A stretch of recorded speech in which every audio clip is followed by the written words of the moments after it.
ഇടുക്കിയിലെ ജനകീയ പ്രശ്നങ്ങൾ പരിഹരിക്കാൻ ഫലപ്രദമായ ഇടപെടൽ നടത്താതെ പരാജയപ്പെട്ട കഴിവുകെട്ട മന്ത്രിയാണ് റോഷി അഗസ്റ്റിൻ എന്ന CPM ജില്ലാ കമ്മിറ്റിയുടെ വിലയിരുത്തൽ. UDF ഉന്നയിച്ച ആശയങ്ങൾ ശരിവെക്കുന്നതാണെന്ന് UDF ജില്ലാ ചെയർമാൻ ജോയി വെട്ടിക്കുഴി. പിണറായി ഗവൺമെന്റിൽ ജില്ലയിൽ നിന്നുള്ള 2 മന്ത്രിമാരും ജില്ലയ്ക്ക് യാതൊരു ഗുണവും ചെയ്തില്ല. ഭൂവിഷയങ്ങളിൽ മലയോര ജനങ്ങളോട് വിവേചനം പുലർത്തുകയായിരുന്നു ഇരുവരും. റോഷി അഗസ്റ്റിൻ ഹൈറേഞ്ചിൽ ഒന്നും ചെയ്തില്ലെന്ന് നട്ടലോടെ പറയുവാൻ CPMന് ആയെങ്കിൽ MM മണി ചെയ്തത് ശരിയല്ലെന്ന് പറയാനുള്ള ആർജവവും കാണിക്കണം. കേരളം ഭരിക്കുന്ന പാർട്ടി തന്നെ സർക്കാർ ഓഫീസുകൾക്ക് മുമ്പിൽ നടത്തുന്ന നാണംകെട്ട സമരപരിപാടികൾ അവസാനിപ്പിക്കണമെന്നും ജോയി വെട്ടിക്കുഴി കട്ടപ്പനയിൽ പറഞ്ഞു. ജനകീയ പ്രശ്നങ്ങൾ പരിഹരിക്കുന്നതിന് ഫലപ്രദമായി ഇടപെടുന്ന കാര്യത്തിൽ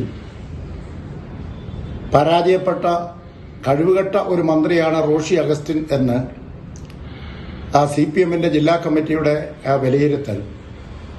UDF ഇത്രയും നാളും ഉന്നയിച്ച ആക്ഷേപങ്ങൾ ശരിയാണ് എന്ന് അംഗീകരിക്കുന്ന ഒരു വിലയിരുത്തലാണ്. പിണറായി ഗവൺമെന്റിൽ ഇടുക്കി ജില്ലയിൽ നിന്നുമുള്ള 2 ആളുകൾ, ശ്രീ MM മണിയും ശ്രീ റോഷി അഗസ്റ്റിനും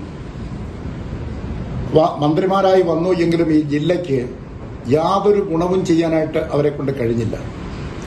തന്നെയുമല്ല, ഇവിടുത്തെ ജനങ്ങളെ ദ്രോഹിക്കത്തക്ക നിലയിലുള്ള തീരുമാനങ്ങൾ ഉണ്ടായപ്പോൾ അതിനെതിരെ നിലപാടെടുക്കുന്ന കാര്യത്തിൽ പരാജയപ്പെട്ടവരാണ് അവർ.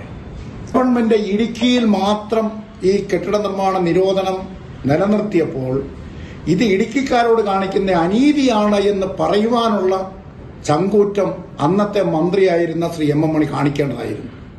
അവൾ ഈ 2 ആളുകളും കഴിഞ്ഞ 9 വർഷക്കാലമായി ഈ ജില്ലയ്ക്ക് വേണ്ടി, ജില്ലയിലെ ജനങ്ങൾക്ക് വേണ്ടി ഒന്നും ചെയ്യാൻ കഴിഞ്ഞില്ല എന്നുള്ളത് മാത്രമല്ല, ഈ ഭൂപ്രശ്നങ്ങൾ മുഴുവൻ വഷളാക്കി ഈ നാട്ടിലെ ജനങ്ങളെ ദുരിതത്തിലേക്കും അതോടൊപ്പം തന്നെ ഹൈറേഞ്ച് മേഖലയുടെ പുരോഗതി അട്ടിമറിക്കുകയും ചെയ്ത 2 ആളുകളാണ് ശ്രീ റോഷി അഗസ്റ്റിനും ശ്രീ MM മണിയും. ഞങ്ങൾ അന്ന് പറഞ്ഞത്, ഇപ്പോൾ CPM റോഷിയുടെ കാര്യം മാത്രം പറഞ്ഞങ്ങ് തടിതപ്പുകയാണ്.